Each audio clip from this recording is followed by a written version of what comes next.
안녕하세요. 하우보다 Y가 중요한 실무 메이커입니다. 삶은 새로운 일들의 연속입니다.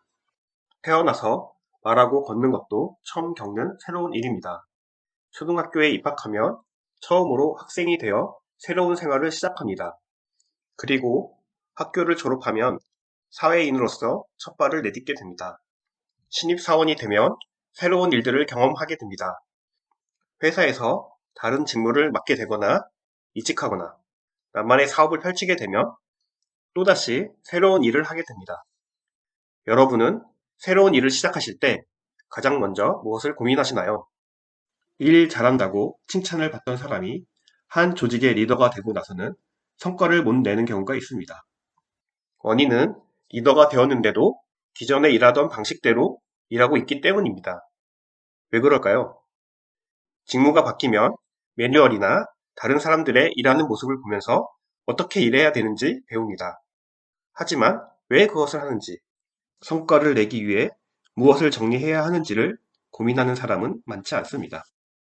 하지만 피터 드러커는 생산성 향상을 위해서는 가장 먼저 세 가지 질문을 해야 한다고 했습니다.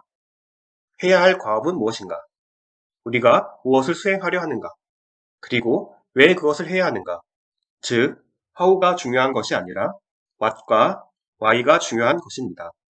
같은 업무도 과업을 무엇으로 정의하느냐에 따라 성과의 정의가 달라집니다. 음식점 사장님의 과업도 사람마다 다르게 정의할 수 있습니다. 과업을 많이 파는 것으로 정의할 수도 있고, 오시는 고객에게 좋은 음식을 제공하는 것으로 정의할 수도 있습니다. 이와 같이 과업을 다르게 정의하면 성과도 전자는 매출 성장, 후자는 고객 만족과 같이 다르게 정의하게 됩니다. 그런데 과업을 내가 정하는 게 맞나?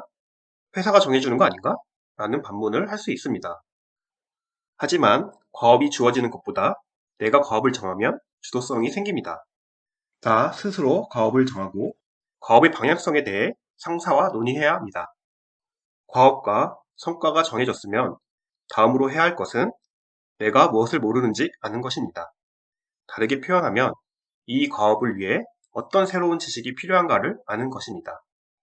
저는 영업을 할 때는 협상 지식, 상품 계획을 할 때는 수요 예측 지식, 전략 기획일 때는 전략 관련 지식, 본부장을 할 때는 마케팅 지식이, 대표이사를 할 때는 인사 관련 지식이 새롭게 필요했었습니다.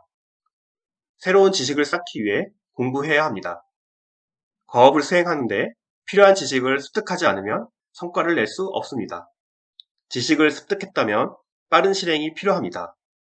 머릿속 지식만으로는 변화를 일으킬 수 없습니다. 해봐야 이게 되는 건지 안 되는 건지 알 수 있습니다. 배움과 실행을 동시에 하는 것이 중요합니다. 과업 및 성과 정의하기, 성과를 위해 내가 모르는 것 정의하기, 지식 채우기 및 실행하기는 비즈니스에서 답을 찾는 방법입니다. 새로운 일을 시작하셨나요? 내가 해결해야 할 과업이 무엇인지 고민해보는 건 어떨까요? 도움이 되셨다면 구독과 좋아요 부탁드립니다.